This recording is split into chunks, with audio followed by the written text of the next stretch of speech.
আসসালামু আলাইকুম, নমস্কার। আশা করি সবাই ভালো আছেন। আজকে আমি ২টা ৩টা গুরুত্বপূর্ণ আলাপ করব আপনাদের সাথে।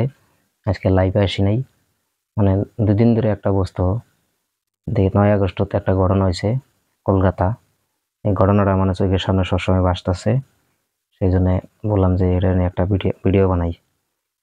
আপনার আরজি কেয়ার আরজি কেয়ার একটা কলকাতায় একটা মেডিকেল আছে। সেই মেডিকেলে একটা ভয়ঙ্কর ঘটনা হয়। ভয়ঙ্কর ঘটনা বলতে আপনার আমাদের যেরকম একটা আমাদের ধরেন ডাক্তার বোন সিস্টার তাকে বিভিন্ন ধরনের আক্রমণ করে তাকে মৃত করে দেওয়া হয় ওখানে। এই যে স্ক্রিনে যে আপনাদের দেখাইতেছি, স্ক্রিনে যেহেতু ফটো দিয়ে দিনই দেখবেন এই বোনটা। সেই কারণে বললাম যে যেভাবে তার শরীরে অনেক আঘাতপ্রাপ্ত দাগ পাওয়া গেছে, আর তাকে বিভিন্ন ধরনের কৌশলে তাকে মৃত্যু করা হয়েছে। একজন মেডিকেলে একটা ডাক্তার যদি নিরাপদ না থাকে, তাহলে রোগী নিরাপদ কেমনে থাকবো? যে ডাক্তার নাকি দৌর্ভাগ্যলি ধরা যায় যে মানুষকে জীবন দান করে, জীবন তো দান আল্লাহই করে, কিন্তু তাদের একটা ডাক্তার উচিলে। সেই কারণে বলছি, যারা আমার কলকাতায় যারা পুলিশ প্রশাসন আছে, এইটাকে তদন্ত করে যারা দোষী তাদেরকে অবশ্যই আইনের আশ্রয় আনার চেষ্টা করবেন। সেটাকে ঘটনা করছে।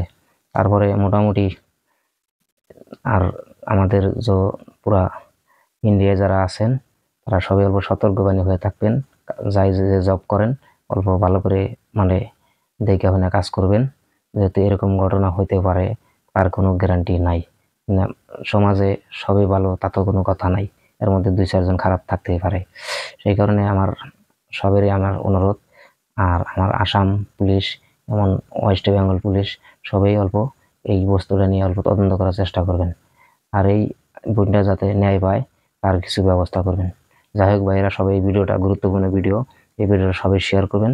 আর এরকম এই বোনটার ফ্যামিলি থেকে জানি সবাই ন্যায় বিচারটা পায়।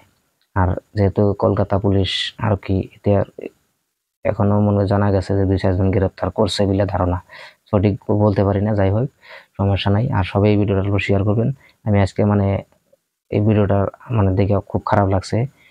একজন ডাক্তার হইয়া এরকম ডাক্তারের লগে এরকম একটা কাজ করছে, একদম খারাপের বিষয়। সবাই এই ভিডিওটা শেয়ার করবেন গুরুত্ব সহকারে।